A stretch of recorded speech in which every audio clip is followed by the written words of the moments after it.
So listen, it's gonna go like this, straight in. So don't drop this because this has been if it breaks, then it's not gonna do its job. So this we're gonna drop into here. So this is like 1 inch. So what's gonna happen is that once it drops in, you're gonna have a T here, which goes here to establish this. So that way this is dipping inside there. ¿Me entiendes? Sí. So then, yum. That is delicious. You're having fun, yeah? Oh, I'm having so much fun. Thank you, Marcy. I hope you're having fun. You love your profession. I love it. Every moment. It's fun. Better than being in an office, sir. Oh man, we're gonna have to crack it. My goodness, I can't believe that was hidden all the way in there. Oh my goodness. Right, just here. I'm gonna cut it here and just hold it in place with this. Yeah. I have a cheese. Yummy. Are you enjoying yourself, Marissa? You're gonna go tell Alan all the stuff you learned?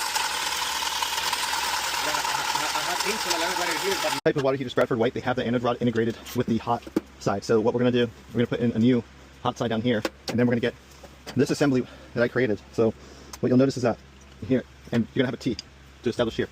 So I'm gonna put it right here, Wilfredo.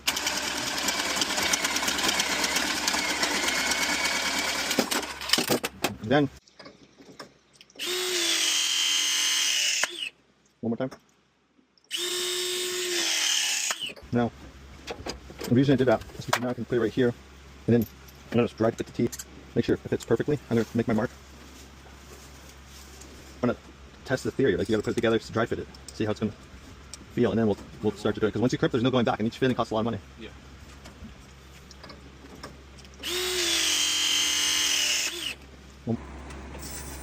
Now we're gonna look for something. Despacito. Cantaba. Open this.